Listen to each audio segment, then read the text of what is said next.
অৰবিনে এখন মটৰচাইকেল কিনিলে। তেওঁৰ বহুদিনৰ ইচ্ছা পূৰণ হ'ল। এদিনাখন তেওঁ এটি বিজ্ঞাপন দেখিলে যে সেই মেচিনটো মটৰচাইকেলত লগালে 40% পেট্ৰল ব্যৱহাৰ হয়। সেয়ে চিন্তা কৰি তেওঁ মেচিনটো মটৰচাইকেলত লগালে।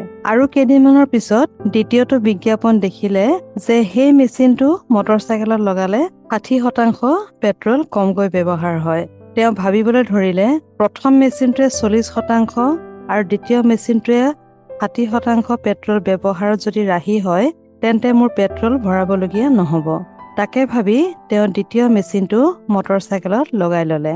পিছদিনা যেতিয়া অৰবিনে মটৰচাইকেলখন ষ্টাৰ্ট কৰিবলৈ লৈছে, মটৰচাইকেলখন ষ্টাৰ্ট নহয়। তেওঁ বহুবাৰ কিক মাৰিলে, তথাপিও মটৰচাইকেলখন নচলিল। তেওঁৰ বৰ খং উঠিল আৰু থানালৈ গৈ দুয়োটা মেচিনৰ নিৰ্মাতাৰ বিৰুদ্ধে গোচৰ তৰিলে। পুলিচ বিষয়াজনে অৰবিনক ক'লে, তুমি মটৰচাইকেল লৈছা, ভাল কৰিছা। পেট্ৰল কমাবলৈ মেচিন লগাইছা, বহুত ভাল কাম কৰিলা। কিন্তু তুমি জানো মটৰচাইকেলত পেট্ৰল ভৰালা? অৰবিনে ক'লে, যিহেতু এই মেচিন দুটাই 40% আৰু 60% পেট্ৰল হ্ৰাস কৰিব, সেয়ে মই ভৰোৱা নাই। পুলিচ বিষয়াজনে অৰবিনক বুজাবলৈ ধৰিলে, তুমি যি মেচিনেই ব্যৱহাৰ নকৰা কিয়, তাত তুমি পেট্ৰল ভৰাবই লাগিব। কিন্তু অৰবিন নাচুৰ বান্দা, না শুনিবলৈ না বুজিবলৈ তেওঁ চেষ্টা কৰিলে। হয়, মই বুজি পাইছো অৰবিন কিমান মূৰ্খ।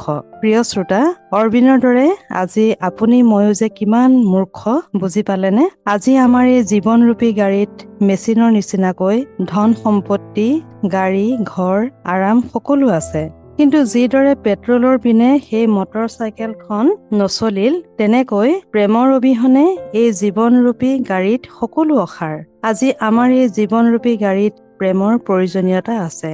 এই প্ৰেমক প্ৰাধান্যতা দিয়া উচিত। শাস্ত্ৰে আমাক কয়, হে প্ৰিয়বিলাক, আহা আমি পৰস্পৰে প্ৰেম কৰোঁ হওক, কিয়নো প্ৰেম ঈশ্বৰৰ পৰা হয়।